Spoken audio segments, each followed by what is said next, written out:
Okay, Hogwarts Legacy. It's a game that's coming out, I think, this year, probably next year, to be more honest with the way these things usually work. But the game actually looks really good. Even if you're not a huge Harry Potter fan, it really doesn't matter. The game takes place like 100 years before Harry Potter even stepped foot in Hogwarts Castle. So, I think that there's something there that you could get into even if you're not a fan of the movies or the books. But the thing that I like about the game is it actually kind of looks like some kind of Skyrim Harry Potter game. I think it looks kind of fun. So I'll be checking it out. However, the media has had a field day with this game ever since it got announced because, of course, J.K. Rowling was just how involved in the game is she and all this. It's really funny how these diehard Harry Potter fans just can't get over the fact that she's the creator of it. And I'm sorry, even if she's not involved in this game, she's still going to get royalties from it. But that's not who we're going to talk about today. It seems that one of the developers behind the game is got a little bit of a different opinion than the games media, and they don't like that very much. So I saw this yesterday. Kotaku puts this out. Hogwarts Legacy lead designer used to run an anti-social justice YouTube channel. Oh no! Oh no! Somebody with different opinions than people of Reset Era who are also reading about this, by the way. They are very, very upset. Games journalists are very, very upset. Remember, games journalists are activists first. Game journalists second, which is the problem of the games industry. So, boom, here we go. Now, it's not just them. Many other websites are covering this. Now, look at all this coverage. A Hogwarts Legacy lead designer criticized for reactionary YouTube videos. Hogwarts Legacy's lead designer used to run an anti-feminist, anti-social justice YouTube channel. Hogwarts Legacy designer has history of anti-social justice content. Hogwarts Legacy designer, well, you get it. Like, look at it, all of this. It's funny. This is his channel right here, Game Science Culture Philosophy. And here's the interesting thing. His Twitter is still up. This channel is still up. Matter of fact, I want to subscribe to it, even though he hasn't been active in like 2 years. Saving the Last Jedi, stuff like that. A little political, but obviously conservative. And, well, he could just be a classic liberal. I don't know anything about the guy other than I like some of his content here. So he's criticized Anita Sarkeesian, which is, of course, something that we can't have. He's got some 1984 stuff here. This isn't a channel that people at Kotaku and Polygon are going to like. So, of course, naturally, Kotaku leads the pack with a big, long hit piece. Hogwarts Legacy lead designer used to run an anti-social justice YouTube channel. Oh, no. Now, here's the saving grace to this. Now, there's some good news here that I think, at least, is good news, is at least for now, Warner Brothers doesn't appear to give a shit. And I would hope they don't. Here's the thing. Like, companies need to just not care about this stuff.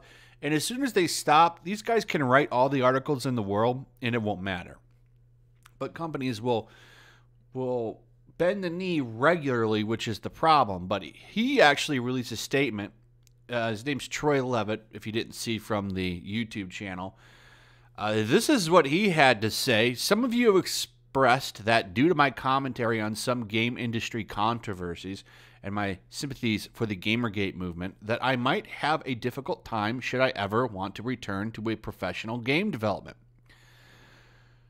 Levitt said, I'm happy to say that even though I disclosed my YouTube channel to Warner Brothers Games, it didn't appear to be an issue for them. Not that they endorse anything that I've said, of course, but at least they seem more concerned with making good games than with publishing some kind of social justice agenda, so there is hope. And then Warner Brothers declined to comment when contacted by Kotaku for a statement on Levitt's views and involvement with Hogwarts Legacy. They turned down Kotaku. We don't have time for you. We don't have time for you. Now, I know what you're going to say. Yes, Warner Brothers has done some really questionable stuff, particularly with the last Mortal Kombat and the way they covered up some of the female characters and in some of the bios. But this is good. This is great. So I think this is awesome. I hope Warner Brothers stands with him. This guy's going to be targeted by them no matter what game that he works on. And how weird is it that they found this? So this tells me that game developers are actively or not game developers.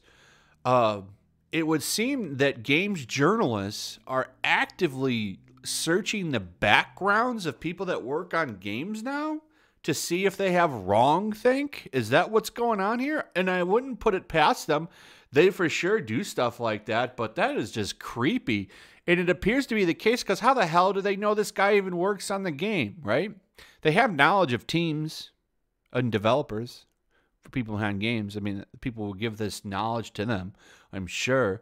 So they just run checks on everybody now to make sure that they don't have any history like this. That's kind of scary. Games media is a dying breed, but man, they are not going to go down without a fight. They want to control. They want to control the games industry. And they're willing to do anything to make that happen. But this is just disgusting. I'm not going to go through this whole article, but they basically just describe his gaming content. Oh, look, like this.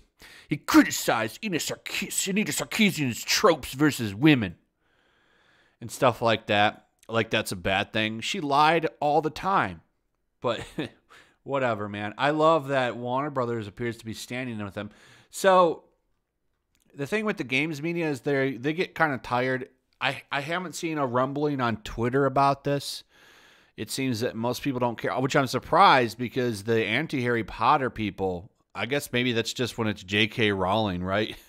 They seem to be somewhat ignoring this, but this just broke yesterday, so I'm wondering if they'll be able to cancel this guy or not. We won't know. We won't know for a few days. It just depends on if there's a big movement on this. But they're trying. Like I showed you right here, they're all up this dude's ass right now. Look at all these articles. So within one day, we've already got, at least 10 articles going after this dude, naming his name, contacting Warner Brothers games development, stuff like that. Warner Brothers is a little bit different than Disney in the fact that Warner Brothers really is broke and heavily in debt. And if this dude is, doing a good job and making a good game, I don't think that they're going to care. We'll see. This would be the first time a company's ignored these weirdos. So that's why I'm a little doubtful. But anyway, that's pretty much it. I'd like to hear what you guys have to think about this. Does this make you want to pre-order the game? I did. I pre-ordered it. Now, if they fire this man, I will cancel that pre-order in a heartbeat.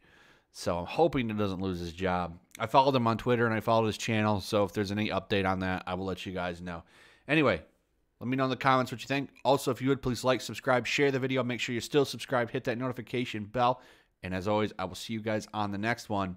Peace. Also, if you want to help support the channel, check out my Teespring store. There's a link in the description. You can find some merchandise in there that you might want to check out.